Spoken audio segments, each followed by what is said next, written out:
Today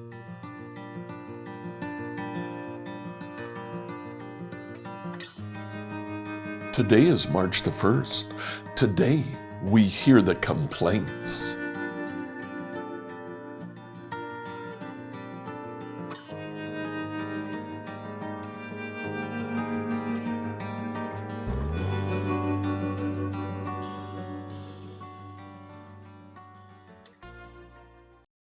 Today, as we read through the Bible in a year, I'd like you to read Numbers chapters 11 through 13. Now, in Numbers 11, Israel has left the wilderness of Sinai, and they are now traveling on to the Promised Land. But immediately, they begin to complain. Actually, Numbers 11 to 32 is a long series of complaints from everybody in Israel. It includes the people, it includes the Egyptians who actually left Egypt to be with the Israelites. It includes the Levites themselves. It even includes Aaron and Miriam. We actually have that story in chapter 12. Chapter 13 tells of Moses sending scouts into the land of Palestine. One scout from each tribe. When they returned, only 2 said we should take the land, Joshua and Caleb. The other 10 all said, we can't do it. It's at the end of chapter 13 that they tip their hat on what was really going on.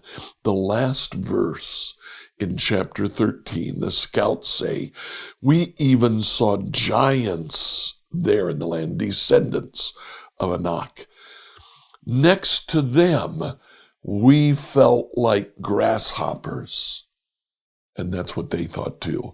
Literally, in our eyes, we were grasshoppers. And then in their eyes, we were as well. It wasn't so much about the difficulty of taking the land. It was that Israel was still struggling with a self-concept as a slave nation. They looked at themselves and believed they were just grasshoppers. Today, please read Numbers 11 through 13. Soon the people began to complain about their hardship, and the Lord heard everything they said. Then the Lord's anger blazed against them, and he sent a fire to rage among them, and he destroyed some of the people in the outskirts of the camp. Then the people screamed to Moses for help, and when he prayed to the Lord, the fire stopped. After that, the area was known as Taberah, which means the place of burning, because fire from the Lord had burned among them there. Then the foreign rabble who were traveling with the Israelites began to crave the good things of Egypt, and the people of Israel also began to complain. "Oh, for some meat," they exclaimed. "We remember the fish we used to eat for free in Egypt, and we had all the cucumbers, melons, leeks, onions, and garlic we wanted. But now our appetites are gone. All we ever see is this manna." The manna looked like small coriander seeds, and it was pale yellow like gum resin. The people would go out and gather it from the ground. They made flour by grinding it with hand mills and pouring it into mortars. Then they boiled it in a pot and made it into flat cakes. These cakes tasted like pastries baked with olive oil. The manna came down on the camp with the dew during the night. Moses heard all the family standing in the doorway of their tents, whining, and the Lord became extremely angry. Moses was also very aggravated, and Moses said to the Lord, "Why are you treating me, your servant, so harshly? Have mercy on me. What did I do to deserve the burden of all these people? Did I give birth to them? Did I bring them into the world? Why did you tell me to carry them in my arms like a mother carries a nursing baby? How can I carry them to the land you swore to give to their ancestors?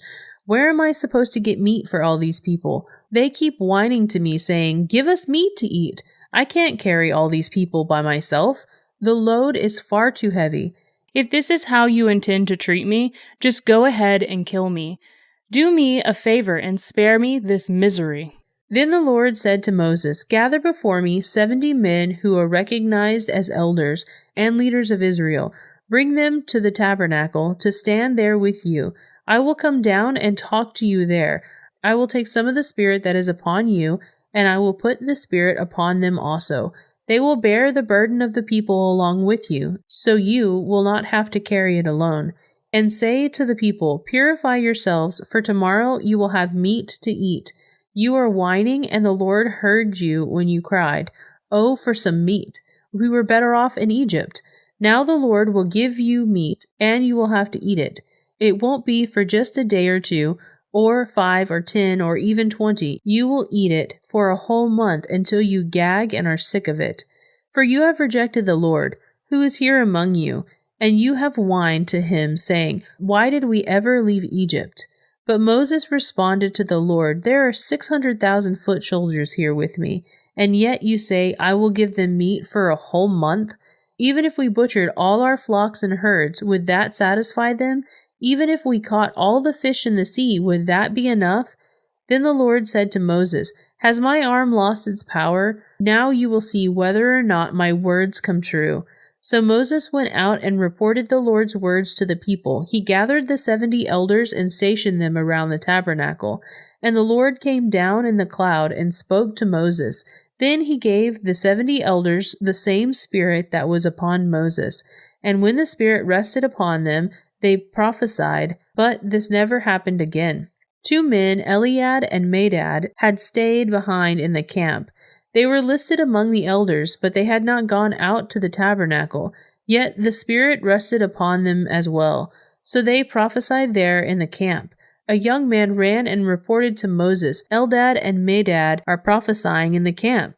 Josiah, son of Nun, who had been Moses' assistant since his youth, protested, "Moses, my master, make them stop." But Moses replied, "Are you jealous for my sake? I wish that all the Lord's people were prophets, and that the Lord would put his Spirit upon them all." Then Moses returned to the camp with the elders of Israel. Now the Lord set a wind that brought quail from the sea and let them fall all around the camp. For miles in every direction there were quail flying about 3 feet above the ground. So the people went out and caught quail all that day and throughout the night and all the next day too. No one gathered less than 50 bushels. They spread the quail all around the camp to dry, but while they were gorging themselves on the meat, while it was still in their mouths, the anger of the Lord blazed against the people, and he struck them with a severe plague. That place was called Kibroth Hattaavah, which means graves of gluttony, because there they buried the people who craved meat from Egypt. From Kibroth Hattaavah, the Israelites traveled to Hazeroth, where they stayed for some time. While they were in Hazeroth, Miriam and Aaron criticized Moses because he had married a Cushite woman. They said, "Has the Lord spoken only through Moses? Hasn't he spoken through us too?" But the Lord heard them. Now Moses was very humble, more humble than any other person on earth. So immediately the Lord called Moses, Aaron, and Miriam and said, "Go out to the tabernacle, all 3 of you." So the 3 of them went to the tabernacle. Then the Lord descended in a pillar of cloud and stood at the entrance of the tabernacle. "Aaron and Miriam," he called, and they stepped forward.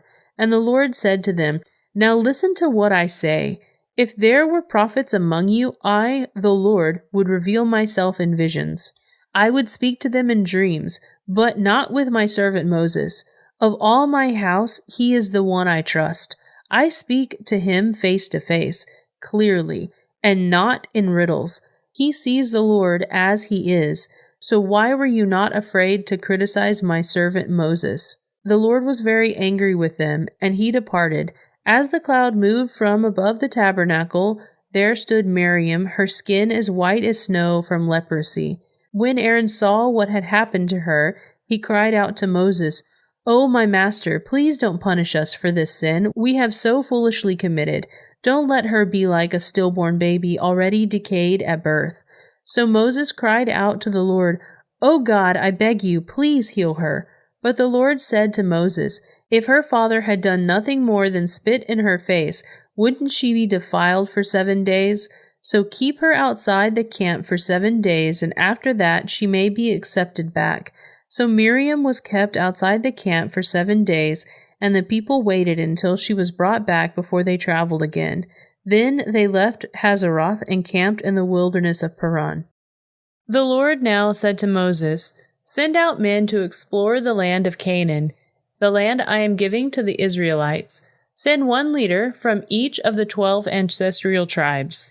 So Moses did as the Lord commanded him. He sent out 12 men, all tribal leaders of Israel, from their camps in the wilderness of Paran. These were the tribes and the names of their leaders: Reuben, Shammua, son of Zachar; Simeon, Shaphat, son of Hori; Judah, Caleb, son of Jephunneh; Issachar, Igel, son of Joseph; Ephraim, Hoshea, son of Nun; Benjamin, Paltai, son of Raphu; Zebulun, Gadiel, son of Sodai; Manasseh, son of Joseph; Gadi, son of Susi; Dan, Amiel, son of Gamalai; Asher, Sethru, son of Michael; Naphtali, Nabi, son of Zephirsi; Gad, Guel, son of Maki. These are the names of the men Moses sent out to explore the land. Moses called Hoshea, son of Nun, by the name Joshua. Moses gave these men instructions as he sent them out to explore the land. Go north through the Negev into the hill country. See what the land is like and find out whether the people living there are strong or weak, few or many. See what kind of land they live in. Is it good or bad? Do their towns have walls, or are they unprotected like open camps? Is the soil fertile or poor? Are there many trees? Do your best to bring back samples of the crops you see. It happened to be the season for harvesting the first ripe grapes. So they went and explored the land in the wilderness of Zin, as far as Rehob near Lebo Hamath. Going north, they passed through the Negev and arrived at Hebron, where Ahiman, Sheshai, and Talmai, all descendants of Anak, lived. The ancient town of Hebron was founded 7 years before the Egyptian city of Zoan. When they came to the valley of Eshcol, they cut down a branch with a single cluster of grapes so large it took 2 of them to carry it on a pole between them. They also brought back samples of pomegranates and figs. The place was called the Valley of Eshcol, which means cluster, because of the cluster of grapes the Israelite men cut there. After exploring the land for 40 days, the men returned to Moses, Aaron, and the whole community of Israel in Kadesh, in the wilderness of Paran. They reported to the whole community what they had seen and shown them the fruit they had taken from the land. This was their report to Moses. We entered the land you sent us to explore, and it is indeed a bountiful country, a land flowing with milk and honey. Here is the kind of fruit it produces, but the people living there are powerful, and their towns are large and fortified. We even saw giants there, the descendants of Anak. The Amalekites live in the Negev, and the Hittites, Jebusites, and Amorites live in the hill country. The Canaanites live along the coast of the Mediterranean Sea, along the Jordan Valley. But Caleb tried to quiet the people as they stood before Moses. "Let us go at once to take the land," he said. "We can certainly conquer it." But the other men who explored the land with him disagreed. "We can't go up against them. They are stronger than we are." So they spread this bad report about the land among the Israelites. "The land we traveled through and explored will devour anyone who goes to live there. All the people we saw were huge. We even saw giants there, the descendants of Anak. Next to them, we felt like grasshoppers, and that's what they thought too." Scripture reading from the New Living Translation by Emily Herrera. Like, follow, and subscribe to this devotional on whatever platform you use to listen to it. Email your questions to us at questions@becomehope.com. Tomorrow, God gives Israel what they want.